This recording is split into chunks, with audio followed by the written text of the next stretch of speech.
Assalamualaikum warahmatullahi wabarakatuh. Salam sejahtera untuk kita semua.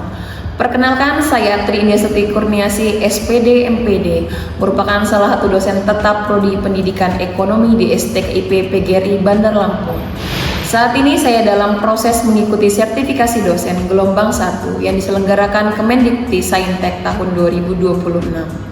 Pada kesempatan ini, video saya buat untuk memenuhi instrumen pernyataan diri dosen dalam unjuk kerja Tridharma Perguruan Tinggi bidang pengajaran yang biasa disebut PPD UKAP UKT PT. Di sini saya akan memaparkan salah satu mata kuliah yang saya ampu, yaitu Pengembangan Materi Media dan Sumber Belajar PKN dan Pancasila SD. Mata kuliah ini ditujukan untuk mahasiswa PGSD semester 6 dengan kode GSD 120 berbobot 3 SKS dan dilaksanakan selama 16 kali pertemuan. Adapun deskripsi mata kuliah Pengembangan Materi Media dan Sumber Belajar PKN dan Pancasila SD membahas mengenai mata kuliah Pengembangan Materi Media dan Sumber Belajar PKN dan Pancasila SD, merupakan mata kuliah berbobot 3 SKS yang diberikan sebagai salah satu proses pembelajaran mahasiswa program studi pendidikan guru sekolah dasar STKIP PGRI Bandar Lampung. Mata kuliah ini mengkaji tentang materi pengembangan pembelajaran mata pelajaran PKN di SD. Pendekatan yang digunakan dalam mata kuliah ini adalah pembelajaran berpusat pada mahasiswa atau student active learning dengan memvariasikan 4 metode pembelajaran, yaitu metode ceramah, metode diskusi, metode penugasan, dan metode simulasi. Capaian pembelajaran yang pertama, CPL 1, berkontribusi dalam peningkatan mutu kehidupan bermasyarakat, berbangsa, dan bernegara berdasarkan Pancasila. CPL 2, menguasai pengetahuan konseptual bidang studi di sekolah dasar meliputi bahasa Indonesia, matematika, IPA, IPS, PKN, dan SBDP. CPL 3, mampu menerapkan pemikiran logis, kritis, sistematis, dan inovatif dalam konteks pengembangan atau implementasi ilmu pengetahuan dan teknologi yang memperhatikan dan menerapkan nilai humaniora yang sesuai dengan bidang keahliannya. CPL 4, mampu menerapkan pengetahuan konseptual bidang studi di sekolah dasar meliputi bahasa Indonesia, matematika, IPA, IPS, PKN, dan SBDP melalui perancangan dan pelaksanaan pembelajaran dengan metode saintifik sesuai dengan etika akademik. Capaian pembelajaran mata kuliah CPMK 1 menjunjung tinggi nilai kemanusiaan dalam menjalankan tugas berdasarkan agama, moral, dan etika. CPMK 2 menguasai pengetahuan konseptual bidang studi di sekolah dasar meliputi bahasa Indonesia, matematika, IPA, IPS, PKN, dan SBDP.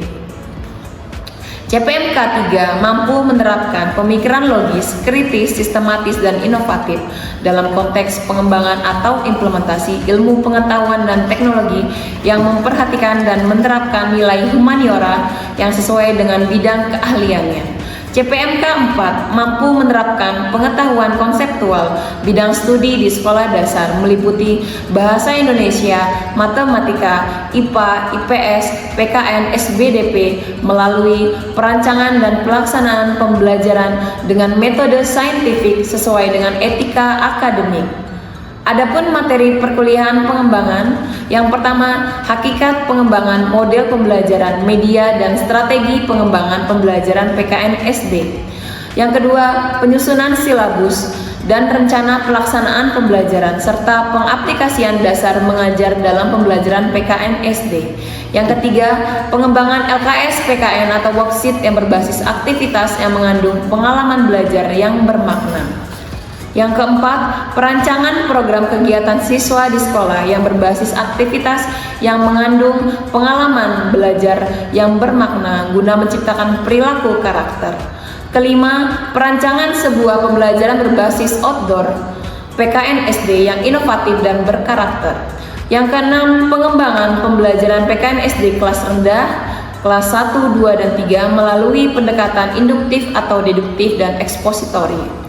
7. Pengembangan pembelajaran PKN SD, perencanaan sebuah pembelajaran berbasis e-learning PKN SD kelas tinggi, kelas 4, 5, dan 6 yang inovatif dan berkarakter.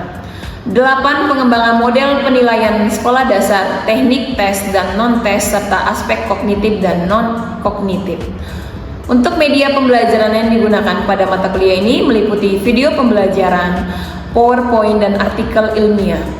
Asesmen atau penilaian yang saya lakukan dalam mata kuliah ini mencakup asesmen formatif untuk penilaian proses yang dilakukan melalui kuis, tugas, proyek, individu atau kelompok, serta penilaian sikap dan keterampilan sesuai RPS. Selanjutnya, asesmen sumatif untuk penilaian akhir berupa ujian tengah semester dan ujian akhir semester. Dengan pendekatan ini, saya berkomitmen untuk menciptakan pembelajaran yang berpusat pada mahasiswa, sekaligus menyiapkan lulusan yang berkualitas, profesional, unggul, dan kompetitif. Baik, untuk selanjutnya marilah kita simak video pembelajaran mata kuliah pengembangan materi media dan sumber belajar PKN dan Pancasila di SD. Oke, bismillahirrahmanirrahim. Assalamualaikum warahmatullahi wabarakatuh.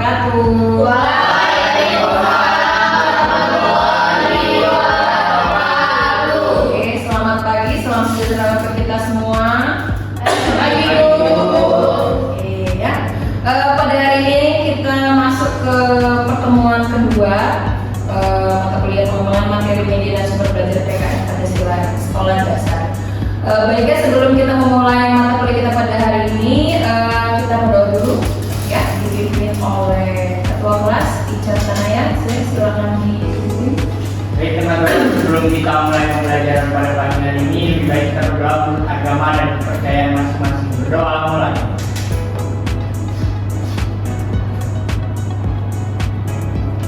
Doa selesai.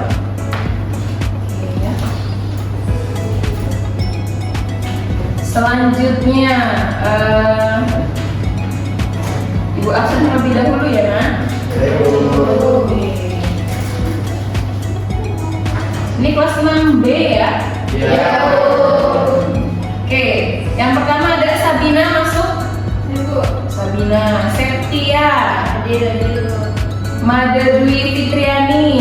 Ibu. Nilu Dewa. Ibu. Nadia Aulia. Ibu. Meli Surtiani. Ibu. Ketut Tia. Oke. Nina Halina. Nina masuk. Iwayan Alaska, Ada Bu. ada lagi Natasha, Ibu. Natasha Novi Juina, Ibu. Ican Tanaya, Ibu. Jolanda, Ibu. Miza, Ibu. hadir semua ya? Hadir. Langsung saja ya. Pada pertemuan hari ini saya akan menjelaskan tentang, kalau minggu kemarin kita sudah pengantar sedikit perkuliahan, kemudian sudah saya bagi kelompok ya. Pada hari ini saya akan menjelaskan tentang konsep awal ya daripada hakikat pengembangan model pembelajaran.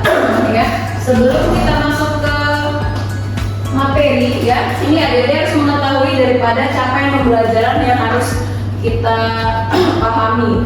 Yang pertama itu ada CPL 1 ya. Di sini mahasiswa berkontribusi dalam peningkatan mutu kehidupan bermasyarakat, berbangsa, bernegara berdasarkan Pancasila. Ya, konteksnya di sini melalui proses pembelajaran. Kemudian yang kedua, menguasai pengetahuan konseptual bidang studi di sekolah dasar meliputi bahasa Indonesia, matematika, IPA, IPS, PKN, dan SBDP. Karena kita di sini tadi mata kuliahnya pengembangan materi media sumber belajar PKN dan Pancasila, berarti lebih mengkhususkan tingkat kajiannya kepada bidang studi PKN di SD. Ya. Yang ketiga, mampu menerapkan pemikiran logis, kritis, sistematis, dan inovatif dalam konteks pengembangan implementasi ilmu pengetahuan dan teknologi. Jadi diharapkan di sini mahasiswa mampu selain berkontribusi menguasai pengetahuan secara konseptual, ya harus juga menguasai daripada implementasi ilmu pengetahuan dan teknologi. Yang keempat, mampu menerapkan pengetahuan konseptual bidang studi di sekolah dasar meliputi bahasa Indonesia, matematika, IPA, IPS, PKN, dan SBDP melalui perancangan pelaksanaan pembelajaran dengan metode saintifik sesuai dengan etika Itu tadi capaian pembelajaran yang akan kita jalankan selama 1 semester. Kemudian ini capaian pembelajaran mata kuliah atau yang disebut dengan CPNK, ya. Jadi di sini menuntut kita untuk menjunjung tinggi nilai kemanusiaan dalam menjalankan tugas berdasarkan agama, moral, dan etika kita. Kemudian yang CPNK kedua, menguasai pengetahuan konseptual bidang studi di sekolah dasar, mengikuti bahasa Indonesia, matematika, IPA, IPS, PKN, dan SBDP. Yang ketiga, menerapkan pemikiran logis, kritis, sistematis, inovatif dalam konteks pengembangan atau implementasi ilmu pengetahuan dan teknologi. Kemudian CPNK 4 mampu menerapkan pengetahuan konseptual bidang studi di sekolah dasar meliputi bahasa Indonesia, matematika, IPA, IPS, PKN, SBMP melalui perancangan pelaksanaan pembelajaran dengan metode saintifik sesuai dengan etika akademik, ya. Saya harapkan adik-adik sebelum masuk ke perkuliahan pembahasan tentang materi kita, adik-adik harus memahami daripada capaian pembelajaran CPL ataupun CPNK, capaian pembelajaran mata kuliah yang akan kita ambil. Kemudian materi pembelajarannya di sini kita ini pertemuan kedua, ya. Pertemuan kedua, jadi masih membahas tentang hakikat pengembangan model pembelajaran, media dan strategi pengembangan pembelajaran PKN dan Pancasila SD. Jadi pada hari ini saya lebih menitikkan pada hakikat pengembangan model pembelajaran, ya. Kita masuk selanjutnya. Ini ada sedikit opsi pemantik, ya. Adik-adik mahasiswa coba dilihat. Ada satu orang yang bisa membaca. Kalau bantu saya untuk membaca. Ya, silakan Nina. Mari kita bayangkan jika esok hari Anda masuk ke kelas 3 SD dan harus mengajar materi tentang keadilan sosial atau nilai-nilai Pancasila. Jika Anda hanya datang, duduk, lalu membacakan teks Pancasila atau meminta mereka menghafal pasal-pasal, apa yang akan terjadi? Anak-anak usia SD berada pada fase operasional konkret. Mereka belum bisa mencerna konsep abstrak kebangsaan hanya lewat ceramah. Disinilah peran penting mata kuliah kita. Kita bukan sekedar mengajar teori, melainkan mendesain jembatan visual, digital, dan kontekstual agar nilai-nilai moral Pancasila yang abstrak itu bisa terlihat, disentuh, dan juga dirasakan langsung oleh anak-anak. Oke, kira-kira apa kesimpulan dari opsi pemantik ini? Ada yang bisa menjelaskan? Oke, silakan. Ican, menurut Ican bagaimana? Menyampaikan yang saya hafal dari pemantik ini.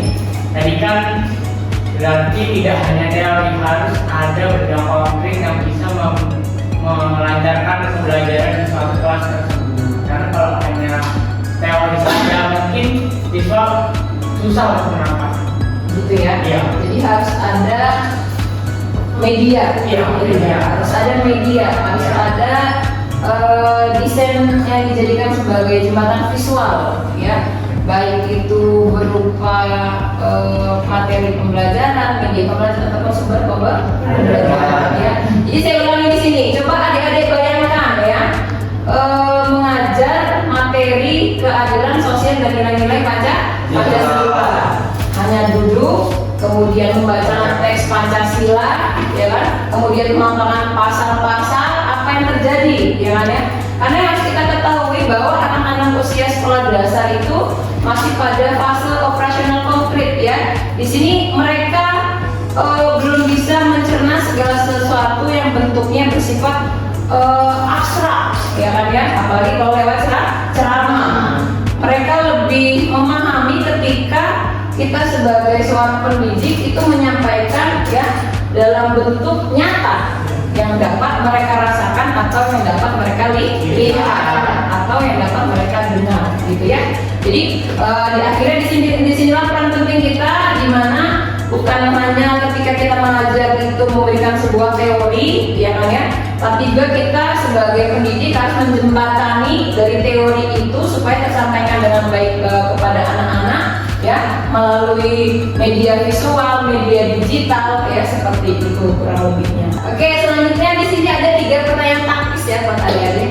Yang pertama tentang tantangan karakter yang kita hadapi saat ini dimana pada masa era digital ya, kita berhadapan dengan peserta didik di tingkat sekolah dasar ya, dimana kita sebagai pendidik berdampingan dengan teknologi ya. Di sini ada mengapa anak zaman sekarang lebih hafal nama influencer atau karakter game daripada nama-nama pahlawan atau simbol sila Pancasila ya. Adik-adik kan sudah pernah melakukan PLP ya. Apa itu PLP? Pengenalan prasekolah, di mana adik-adik sudah memahami sebagian ataupun sedikitnya ya tentang kondisi yang ada di sekolah gitu kan ya. Kira-kira ada bisa menjawab tidak dari pertanyaan yang pertama? Mengapa anak zaman sekarang lebih hafal nama influencer atau karakter game daripada nama-nama pahlawan ataupun simbol sila Pancasila? Yuk, silakan Setia. Jadi kan di era sekarang itu banyak orang tua dulu memfasilitasi anaknya memberikan gadget lah. Nah dari situ pasti anak-anak banyak melihat di sosial media dan mereka juga pasti banyak memiliki game-game yang diunduh di handphone atau yang kita miliki. Mereka bisa melihat influencer atau orang-orang yang terkenal itu bisa melalui TikTok, YouTube, atau Instagram atau media sosial lainnya. Nah, sedangkan kalau mereka tidak banyak mengerti soal pahlawan, karena pembahasan mengenai pahlawan-pahlawan tersebut tentu lebih sedikit dibahas di sekolah. Misalnya dalam seminggu mungkin hanya dibahas dalam 2 kali pertemuan, dan mungkin saja saat upacara pun sedikit sekali pembahasan tentang pahlawan-pahlawan tersebut. Jadi mereka juga minim pengetahuan tentang pahlawan-pahlawan yang mereka harusnya ketahui. Oke, bagus ya, tepuk tangan untuk ya. Ya, jadi mengapa anak zaman sekarang lebih hafal nama influencer atau karakter game daripada nama pahlawan atau simbol sila Pancasila? Tadi ya kita berdampingan dengan teknologi, gitu ya. Setiap hari kita bisa melihat apa tuh TikTok, YouTube, ya kan ya, dan aplikasi-aplikasi yang lainnya. Itu yang intensitas waktunya terlalu sering dibandingkan dengan memberitahu nama-nama pahlawan ataupun simbol sila Pancasila. Medianya hanya ada pada saat upacara, ya kan, ataupun pada saat materi pelajaran PKN di sekolah, seperti itu ya. Selanjutnya yang kedua, kritik media lama nih. Apakah poster burung Garuda hitam putih yang berdebu di dinding kelas masih efektif memotivasi Gen Alpha saat ini? Ya, silakan adik saya menjawab. Siapa? Kurang sih Bu, karena mungkin kalau dari poster yang di atas kelas itu poster berdudukan pasti nggak kelihatan jelas, terus kecil juga gambarnya, jadi siswa juga kurang mengerti bentuk-bentuk dari apa saja yang ada di dalam burung Garuda yang ada di poster kelas. Oke ya. Jadi apakah poster burung Garuda hitam putih yang berdebu di dinding kelas masih efektif memotivasi Gen Alpha saat ini? Tadi sudah dijawab oleh temannya ya, bahwa ketika disajikan poster burung Garuda hitam putih itu sifatnya membosankan ya, dan mereka nampak sepertinya tidak tersajikan daripada apa yang ada pada poster tersebut ya. Lain hal jikalau dengan adanya media-media yang ada saat ini, dengan adanya media seperti video atau bentuk-bentuk fisik seperti burung Garuda hitam putih itu lebih membuat siswa itu memahami daripada maksud yang tersajikan dari si burung Garuda hitam putih. Begitu ya? Oke, selanjutnya kontekstualisasi. Bagaimana cara mengubah materi gotong royong yang terdapat di buku teks menjadi sebuah media game atau aplikasi yang interaktif untuk anak SD? Ada bisa menjawab?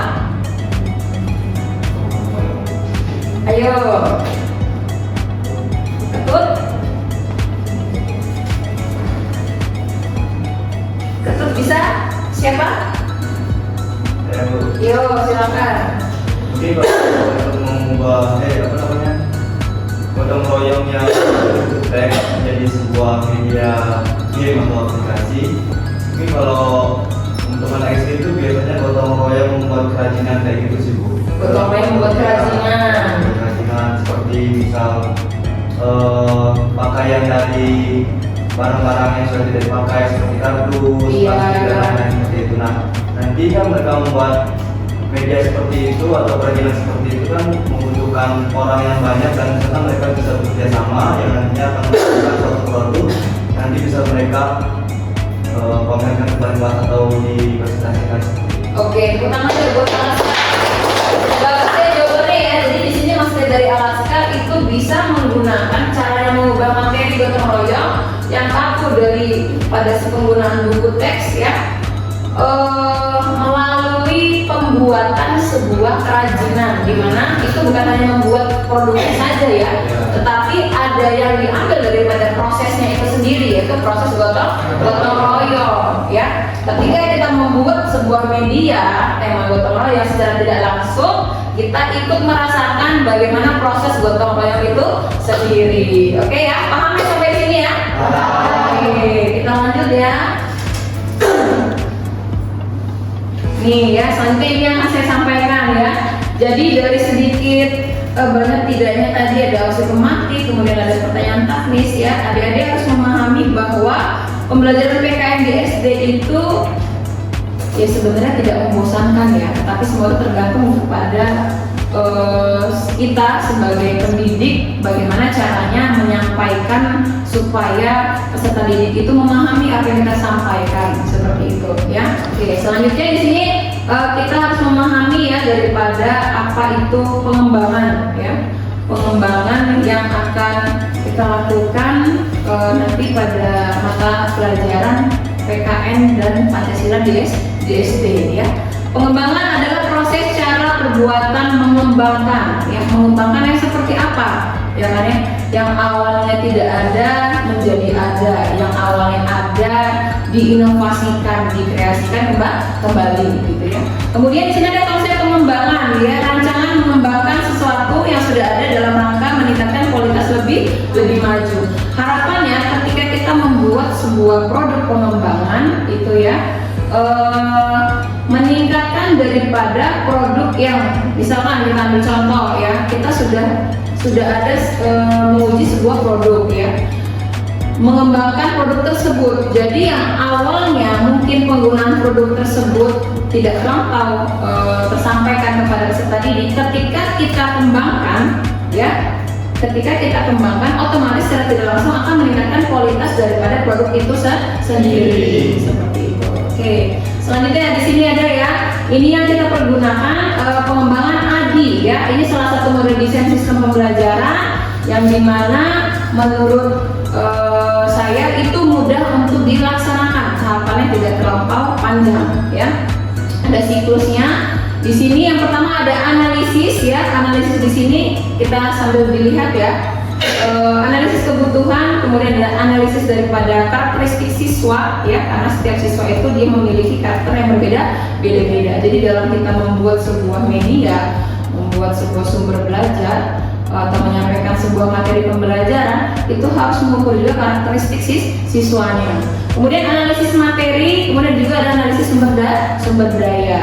Yang kedua ada desain. Ini desain itu perancangan ya. Kita harus memahami tujuan pembelajaran apa yang akan kita sampaikan. Kemudian rancang materi apa yang akan kita sampaikan nanti. Kemudian sumber belajarnya juga harus ada ya kan, karena kita tidak mungkin ketika menyampaikan sebuah materi itu tidak ada acuannya atau sumber belajar yang kita pergunakan. Kemudian ada rancang penilaian yang biasanya di akhir.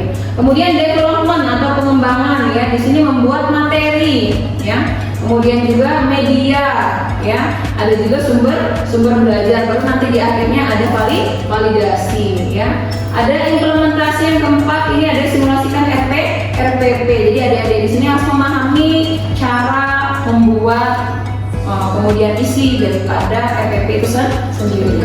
Apa sih RPP itu? Pelaksanaan pembelajaran. Oke, yang terakhir ada evaluation ya, evaluasi. Di sini ada evaluasi formatif, ada evaluasi media, kemudian ada revisi ya. Selanjutnya nih, oke ya. Ini pertemuan sebelumnya kan kita sudah ada pembagian kelompok ya, sudah ada pembagian kelompok. Jadi saya mau nanti setiap kelompok itu saya bagi ya melalui 5 tahapan model ini ya. Kita ada 5 kelompok. Jadi yang kelompok pertama ya nanti menganalisis daripada yang tahapan analisis. Yang kelompok kedua yang tahapan di desain. Kelompok ketiga tahapan development atau pengembangan. Yang kelompok 4 implementasi. Yang kelompok 5 evaluation atau evaluasi. Diperhatikan tugasnya untuk minggu depan adik-adik. Ini ada studi kasus ya. Jadi di SD Negeri 1 Palapa Bandar Lampung itu ada kelas 4-nya guru mengalami kesulitan saat mengajar materi. Guru mengalami kesulitan mengajar materi. Makna persatuan dan kesatuan ya. Siswa itu hafal bunyi sila ketiga. Apa bunyi sila ketiga? Persatuan Indonesia ya. Tapi 70% tidak bisa memberi contoh di kehidupan sehari-hari ya. Karena ketika nanti adik-adik yang mengajar ya di sekolah sebagai seorang pendidik, ketika kita memberikan materi tentang sila-sila Pancasila, itu kan dia ada penerapannya dalam kehidupan sehari-hari ya. Jadi kita menuntut anak-anak ini untuk mampu memahami penerapannya. Media yang dipakai hanya buku dan gambar. Buku dan gambar. Jadi nilai rata-ratanya ulangan hariannya 62 ya. Tugasnya di sini rancang pembelajaran dengan 5 tahapan model administrasi. Ya, itu tadi tugas yang saya berikan sebelum kita akhiri. Apakah ada pertanyaan seputaran materi yang sudah saya sampaikan, anak-anak? Oke, alhamdulillah kalau sudah cukup jelas ya. Kalau untuk tugas apakah ada pertanyaan? Dikumpulnya minggu depan ya? Iya, nanti dikumpulnya tugas ini minggu depan. Kemudian setelah dikumpul langsung kita presentasikan masing-masing kelompok. Ya, Ibu mau minta tolong satu anak untuk memberikan kesimpulan terkait apa yang sudah disampaikan pada materi pengembangan materi media sumber belajar PKN pada hari ini. Yuk, silakan. Siapa? Yuk, nah silakan. Baik Bu, untuk kesimpulannya menurut saya belajar PKN di SD ini sering dicap membosankan, kemudian terlalu realistis dan berbasis hafalan semata. Kemudian siswa SD ini memerlukan media dan kinestetik untuk memahami konsep nilai dan moral materi PKN. Kemudian mahasiswa ini Bu akan dialihkan menganalisis materi kurikulum, kemudian memilih sumber belajar ekonomis hingga mengembangkan media digital. Oke, bagus ya, kurang banget ya. Jadi adik-adik di sini sudah memahami dari apa yang sudah saya sampaikan. Jadi yang kita ketahui bahwa ya mengapa ada mata kuliah pengembangan materi media sumber belajar PKN Pancasila di SD ya, yang berangkat juga dari permasalahan-permasalahan yang ada di SD yang pada saat ini tampaknya membosankan, terlalu teoritis, misalnya pada buku. Yang sedangkan yang harusnya bisa kita kembangkan lagi yaitu kemampuan kita bisa menggunakan media-media yang sudah maju saat ini, teknologi yang sudah maju saat ini ya, seperti misalkan media digital ya. Contohnya apa media digital? Komik edukasi, game edukasi gitu ya, banyak contoh-contoh daripada media digital ya. Harapannya